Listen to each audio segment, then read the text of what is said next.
Welcome back to Red Alt Key, your go-to channel for all things IT and technology. I'm Leslie and I'm thrilled to have you back on our Docker journey. If you're new here, hit that subscribe button and stay updated. Today in Module 3, we are diving into the practical side of Docker. That is, working with containers.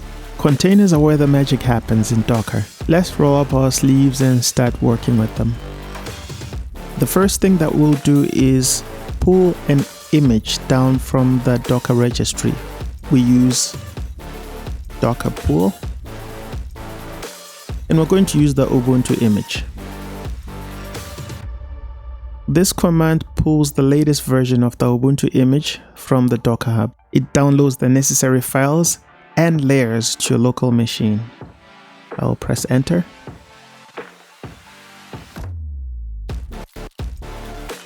Now what we're going to do is create a container using the image we've just pulled from the Docker registry, and we're going to use the docker run command. I'll clear the screen and then I'll type in docker run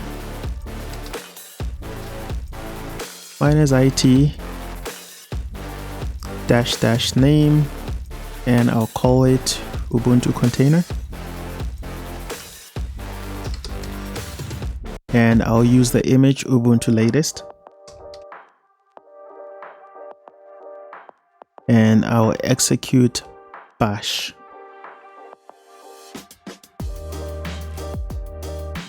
Bash is the command line tool or command line utility. And then before I press enter, the docker run command creates and starts a new container. The -it, it makes the container interactive, allowing you to interact with the command line shell. And then the -- name, it specifies that you want to tag this container and give it a custom name. And in our case, we called it Ubuntu container. Make sure not to include any spaces and replace any possible spaces with underscores, as I have done. And then afterwards there is Ubuntu latest. Let me extend the window here so you see the whole command in one line. So we have Ubuntu latest. This specifies the image that we want to use. So in this case, we want to use the latest version of Ubuntu, which is hosted on the Docker Hub. And the last section, which is /bin/bash,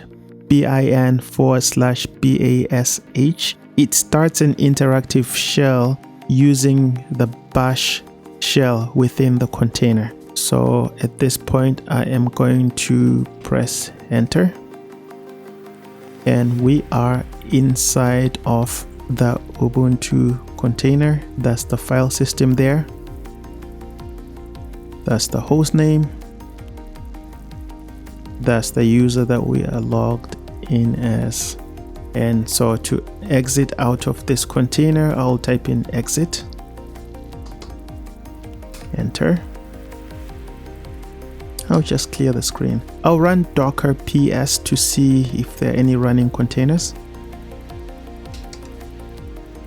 There are no running containers. So what this means is that the command that we ran, which is the docker run -it, and we specify the name of the container, and we specify the image of Ubuntu latest, and we choose bash as the command line for it. It runs the container as long as we are executing commands in it. However, as soon as we exit from the command line shell, the container stops running.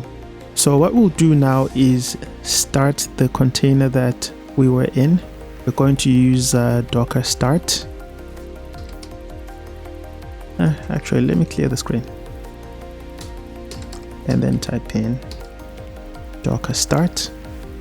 And the container is called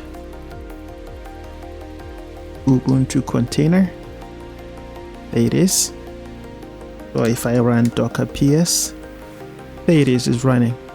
So if we run the command, which is, I'll put it up here again, if we run the command docker start and then the name of the container, this command will start a previously stopped container named Ubuntu container. And then how do we stop a running container? It's similar to docker start, except it's stop here. So it's docker stop Ubuntu container.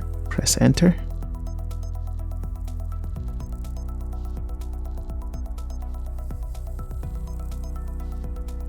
Come on.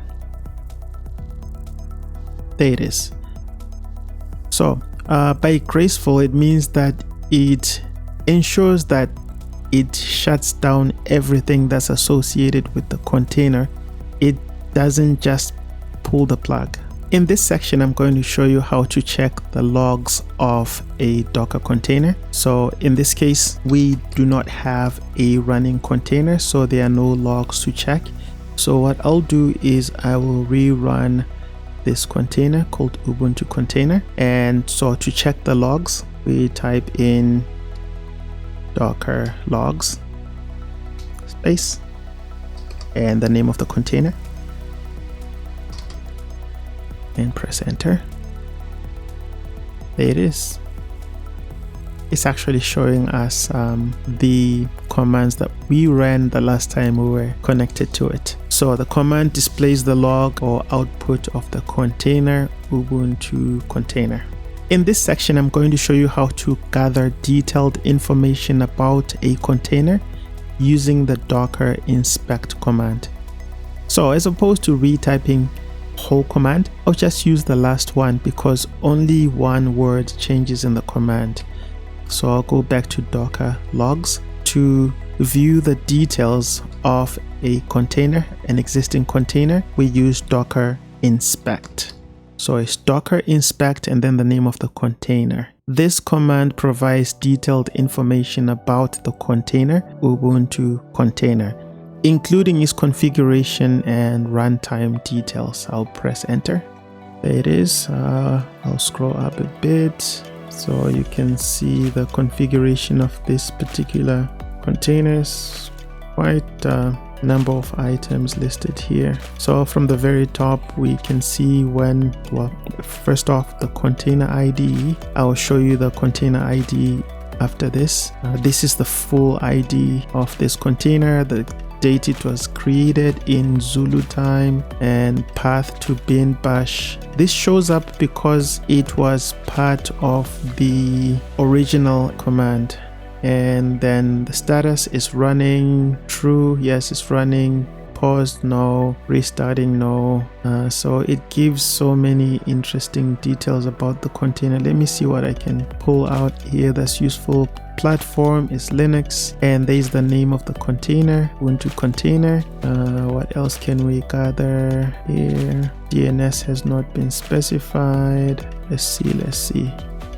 Yeah, so it's quite a substantial amount of data about this container that we can gather by just running the docker inspect command.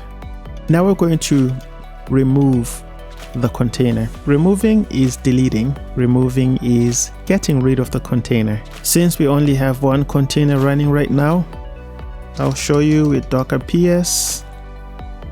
There it is. It's called Ubuntu container. The name is at the very end. I'll extend the window right there at the far end.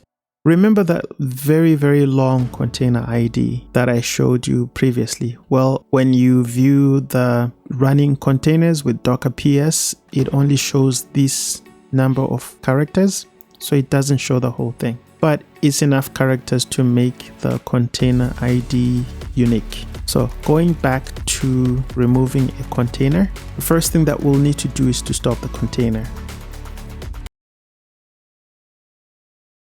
Stop. Ubuntu container, enter. It's gracefully shutting it down. You can see that this computer is not hung up because the cursor is still flickering, and done, has been stopped. And then to delete or remove the container, we just replace this stop with RM, which is short for remove. Enter. and it's done. So if we try to do a Docker run or Docker start, doesn't exist anymore. There is no Docker container. And there you have it.